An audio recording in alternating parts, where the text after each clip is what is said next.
Hello everyone, welcome to learn for success. तो कैसे हैं आप सब? आई होप आप सब स्वस्थ होंगे, मस्त होंगे और थोड़ा सा टाइम अपनी स्टडी को भी दे रहे होंगे। अब तक हम क्लास 6 की हिंदी के 2 चैप्टर कंप्लीट कर चुके हैं। अगर आपने प्रीवियस दोनों चैप्टर की समरी और एक्सरसाइज वाली वीडियो अब तक नहीं देखी तो चैनल की प्लेलिस्ट में जाकर देख सकते हैं, या फिर वीडियो के एंड में आपको हिंदी की प्लेलिस्ट मिल जाएगी, उस पर क्लिक करके आप प्लेलिस्ट पर जा सकते हैं। आज हम हिंदी के 3rd चैप्टर को समरी के थ्रू एक्सप्लेन करेंगे। तो चलिए स्टार्ट करते हैं। तो हिंदी का 3rd चैप्टर है नादान दोस्त। नादान दोस्त के राइटर हैं मुंशी प्रेमचंद। प्रेमचंद का नाम तो आप सभी जानते होंगे। मुंशी प्रेमचंद हिंदी साहित्य के जगत में टॉप मोस्ट राइटर हैं, ठीक है। तो इसमें नादान दोस्त में जो नादान दोस्त आपकी कहानी है, इसमें प्रेमचंद जी की एक बाल कहानी है ये, ठीक है, जिसमें उन्होंने केशव और उसकी बहन श्यामा की नादानी का वर्णन किया है। अब छोटे छोटे बच्चे नादानी ही तो करते हैं। केशव के घर कार्निस में एक चिड़िया के अंडे दिए थे, ठीक है। केशव के घर में कार्निस था तो उस कार्निस पर एक चिड़िया ने अंडे दिए थे। केशव और उसकी बहन बार बार चिड़िया को कार्निस के ऊपर आते जाते देखते। बच्चे अपने दूध और जलेबी को भूलकर चिड़ियों की आवाजाही को देखने लगे। उनके मन में तरह तरह के सवाल उठते। कैसे कैसे सवाल थे कि अंडे कितने बड़े होंगे, कितने होंगे, क्या खाते होंगे, ठीक है। तो बच्चों को घोंसला कैसा होगा, ये सब वो सोचते रहते थे। इन बातों का जवाब देने वाला कोई नहीं था। वे दोनों आपस में ही बात करके दिल को तसल्ली दिया करते थे। इसी तरह 3-4 दिन गुजर गए। वे अंडों को देखने के लिए अधीर हो उठते थे। उन्होंने अनुमान लगा लिया था कि अब बच्चे बाहर निकल आए होंगे। अब बच्चों के चारे का सवाल, मतलब खाने पीने का सवाल था, तो उनके सामने आ खड़ा हुआ। चिड़िया बेचारी इतना दाना कहाँ से ला पाएगी, यही सोचकर कि सभी बच्चों का वो पेट कैसे भरेगी। तो ये दोनों बच्चों ने क्या किया, दोनों भाई बहनों ने चिड़िया की सहायता करने की सोची। दोनों ने फैसला किया कि कार्निस पर थोड़ा सा दाना रख दिया जाए, और घोंसले के ऊपर कपड़े की छत बना दिया जाए, पानी की भी व्यवस्था कर दी जाए, है ना। तो केशव ने कूड़ा फेंकने वाली टोकरी को घोंसले के आड़ के लिए बना लिया। उसके बाद क्या किया उन्होंने, वैसे भी गर्मी के दिन थे, बाबूजी तो दफ्तर गए हुए थे, अम्मा दोनों बच्चों को सुलाकर खुद सो गई थी। अब अम्मा को तो यही लगा कि दोनों बच्चे सो गए हैं, लेकिन बच्चों को नींद नहीं आ रही थी।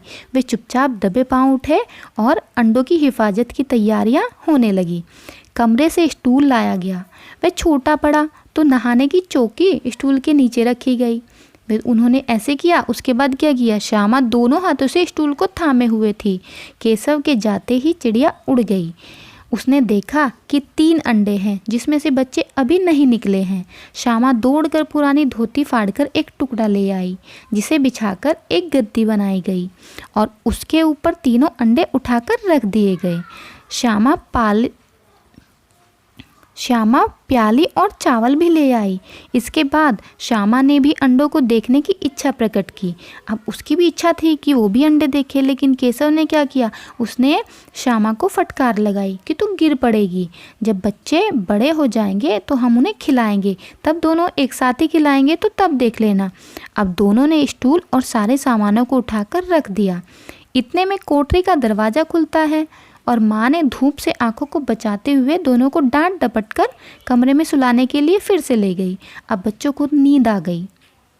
फिर क्या हुआ, वो थोड़ी देर सोए, 4 बज गए और 4 बजे अचानक श्यामा की नींद खुल गई। वह दौड़ती हुई कार्निस के पास गई।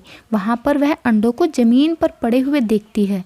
दौड़कर वह केशव को बुलाती है और उसे कहती है कि अंडे तो फूट गए हैं।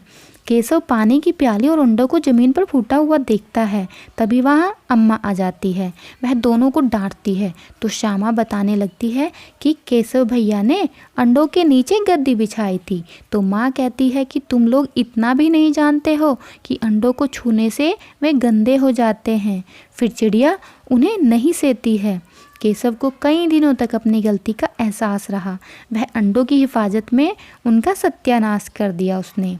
किसने, श्यामा और केशव दोनों ने मिलकर, क्योंकि उन्हें क्या था, उन्हें इतना नहीं पता था, वो तो नादान थे। तो उन्होंने क्या किया था, अंडों की हिफाजत करने के बजाय अंडों का सत्यानाश ही हो गया। वह उन्हें याद करके कभी कभी रो पड़ता था। दोनों चिड़िया फिर वहाँ कभी नहीं दिखाई पड़ी। तो ये था हमारा क्लास 6 की हिंदी का 3rd चैप्टर। अब इसमें आप ये बताइए कि केशव और श्यामा ने चिड़िया के अंडों की रक्षा की या फिर नादानी। ठीक है, आपको वीडियो कैसी लगी कमेंट सेक्शन में ज़रूर बताइए। वीडियो को लाइक एंड शेयर कीजिए। अगर अब तक आपने हमारा चैनल सब्सक्राइब नहीं किया तो प्लीज़ चैनल को सब्सक्राइब कीजिए, जिससे आपके सहयोग से हम आगे की वीडियोस बनाना कंटिन्यू रखें। बेल आइकन को भी प्रेस कर लीजिए ताकि हमारी वीडियो के अपलोड होते ही आपको उसकी नोटिफिकेशन मिल सके। और ऐसे ही अपना सहयोग हमें देते रहिए, जिससे हमें क्लासेस के सिलेबस की वीडियोस की ये सीरीज़ कंटिन्यू रखने के लिए मोटिवेशन मिले। Thanks for watching my video.